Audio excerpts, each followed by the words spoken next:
ठाण्यामध्ये दहीहंडी उत्सवाचा उत्साह आता पाहायला मिळू लागलेला आहे। स्वामी प्रतिष्ठानकडून दहीहंडी उत्सवाची जोरदार तयारी सुरू आहे आणि या उत्सवाला मुख्यमंत्री, उपमुख्यमंत्र्यांसह अनेक नेते मंडळी सुद्धा उपस्थित राहणार आहेत। गोविंद पथकांसाठी 51 लाख रुपयांचं बक्षीस वितरित केलं जाणार आहे।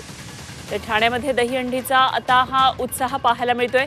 स्वामी प्रतिष्ठानकडून दहीहंडी उत्सवाची ही जोरदार तयारी सुरू आहे आणि या उत्सवाला मुख्यमंत्र्यांसह उपमुख्यमंत्री सुद्धा आणि अनेक नेते मंडळी या ठिकाणी भेट देणार आहेत। तेव्हा गोविंद पथकांसाठी यावेळी मोठं बक्षीस आहे, 51 लाख रुपयांचं बक्षीस या ठिकाणी वितरित केलं जाणार आहे।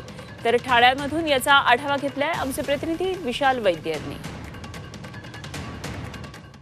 दहीहंडीची पंढरी म्हणून ओळखल्या जाणाऱ्या ठाणे शहरात गेल्या अनेक वर्षांपासून हिरनंदानी मिडोज इथल्या स्वामी प्रतिष्ठानच्या दहीहंडीचं एक वेगळंच महत्त्व झालेलं आहे।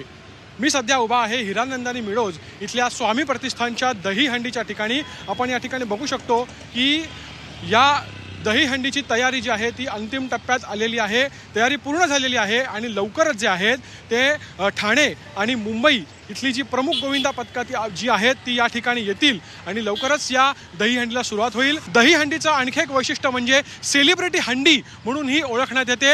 अनेक हिंदी आणि मराठी चित्रपट सृष्टीचे जे कलाकार आहेत ते या ठिकाणी हजर लावतात। त्याचबरोबर राज्यातील प्रमुख नेते सुद्धा जे आहेत ते या ठिकाणी हजर लावत असतात। आज सुद्धा मुख्यमंत्री एकनाथ शिंदे असतील, उपमुख्यमंत्री देवेंद्र फडणवीस असतील आणि भारतीय जनता पक्षाचे अध्यक्ष चंद्रशेखर बावनकुळे असतील यांच्यासह अनेक महत्त्वाचे नेते जे आहेत ते या ठिकाणी उपस्थित राहणार आहेत। लवकरच जे आहे या ठिकाणी गोविंदा पथकं जी आहेत ती येतील आणि उत्तरोत्तर जो आहे हा उत्साह जो आहे तो या गोविंदा पथकांमधला इकडे आपल्याला दिसून येईल आणि एक ठाण्यामधली एक नवीन ओळख येणारी जी आहे ही दहीहंडी म्हणून जी आहे ती ओळखण्यात येते। हाच लौकिक जो आहे हा कायम ठेवण्याचा आयोजकांचा प्रयत्न आहे। लवकरच दहीहंडीला सुरुवात होईल आणि जी या दहीहंडीची परंपरा आहे ती अशीच चालू ठेवण्याचा जो प्रयत्न आहे तो या ठिकाणी आपल्याला होताना दिसतोय।